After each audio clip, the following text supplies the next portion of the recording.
Where Winds Meet is finally launching and is shaping up to be one of the biggest open world RPG releases of the year. From its breathtaking martial arts combat and massive world built on Chinese mythology to its freedom driven gameplay that lets you forge your own path, there's a lot to take in before stepping into this world. Today we're breaking down 10 crucial things you need to know before playing, covering everything from combat depth and progression to exploration, jobs, and even how multiplayer ties into the single player experience. My name is Fervor, and with that, let's dive into the video. First things first, let's address the two biggest questions I get the most from players when it comes to Where Winds Meet. What exactly is it? Is it a single player, multiplayer, or is it an MMO? Now, a lot of players are getting a lot of mixed signals and information about this, so let me put it to rest. Where Winds Meet is a game where you can start off in a single player RPG experience with optional co-op. That means you can play completely solo if you want to, or invite friends later on once you reach a certain level. When I played in the beta, that level was around level 5, and from there on co-op becomes available.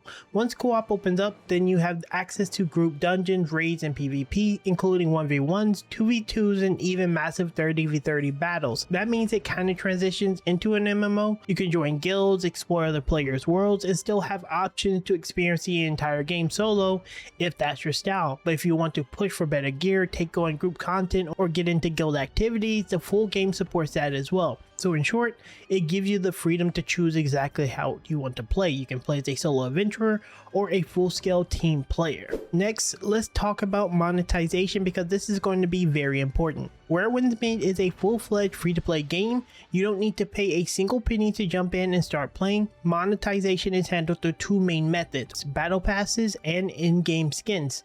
There is a gacha system, but it's strictly tied to cosmetics, no paid for power and mechanics, and these skins don't give you any form of advantage, and that's something the developers have stayed consistent with across other regions. With that said, we don't know exactly how the monetization model will be handled in the NA release, whether gacha will remain or change, but based on previous versions, players should expect any form of pay-to-win elements. Content updates, which include new regions, bosses, and additional world activities, will also be completely free.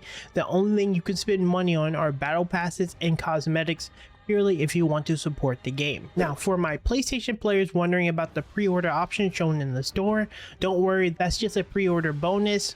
Once the game actually officially launches on the 14th, you'll be able to just click play and download it for free. I know some players were a little bit confused by this because it says like $14.99 in the PlayStation Store. That is purely just a pre-order bonus. Now let's move on to the world and the setting. The game takes place during the 5 Kingdoms era and the 10 Dynasties, a world filled with conflict, political tension, deception, and of course magic. You can take on the role of a swordsman or swordswoman and must navigate the land shaped by your choices. Every decision you make affects how the world perceives you, and that's not just marketing talk. When I played in the beta, I could attack NPCs freely. Innocent ones, it doesn't matter. Every single NPC reacted in a certain way, and your actions will carry real consequences. You break the law or harm others, and bounty hunters, sometimes even players, will come after you. You can be jailed and publicly shamed, with other players throwing vegetables at you.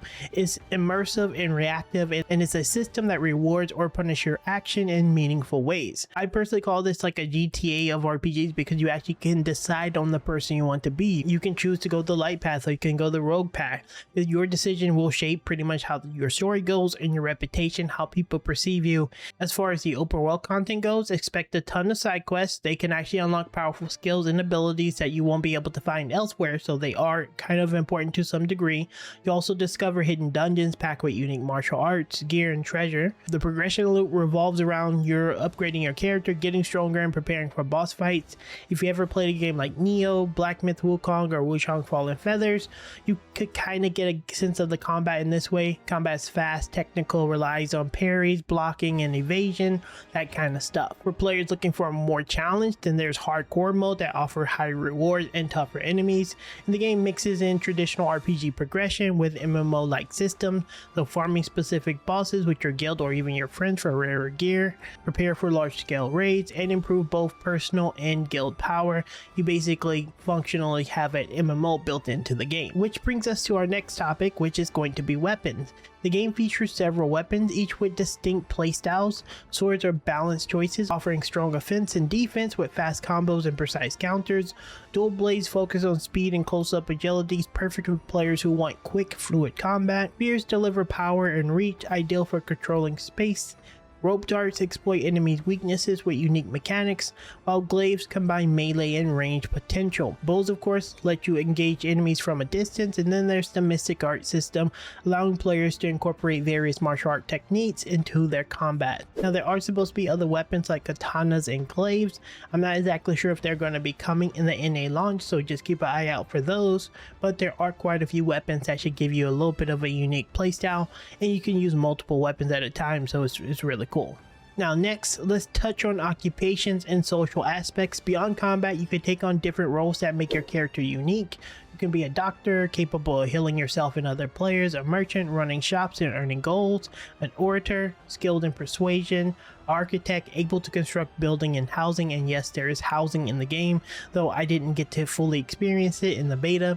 You can even become a bodyguard protecting NPCs or players from assassins, or even a ferryman who can actually take on passengers across rivers. I unfortunately didn't get to play any of these jobs in the beta, but it's pretty clear you can actually start doing like that more social aspect of the multiplayer. It's not just, as I said before, it's not just combat. There's like an RPG system here that gives the player the room to like roleplay, and the game actually have the system to actually support the player. Again, reminds me of like GTA RP Online kind of thing. Next, let's talk about character customization. This is one of the most impressive parts of the entire game. The system is actually pretty incredibly detailed, and it offered a massive selection of presets, as well as fully control over features like hair, facial structure, body shape, and more. You can even download community made designs from other players if you find something you like. The detail was actually pretty insane. I didn't get the opportunity to make a really cool character because I generally am not good at making characters, but if you are someone who loves making like really detailed characters, you can do this in the game, so it's actually pretty insane.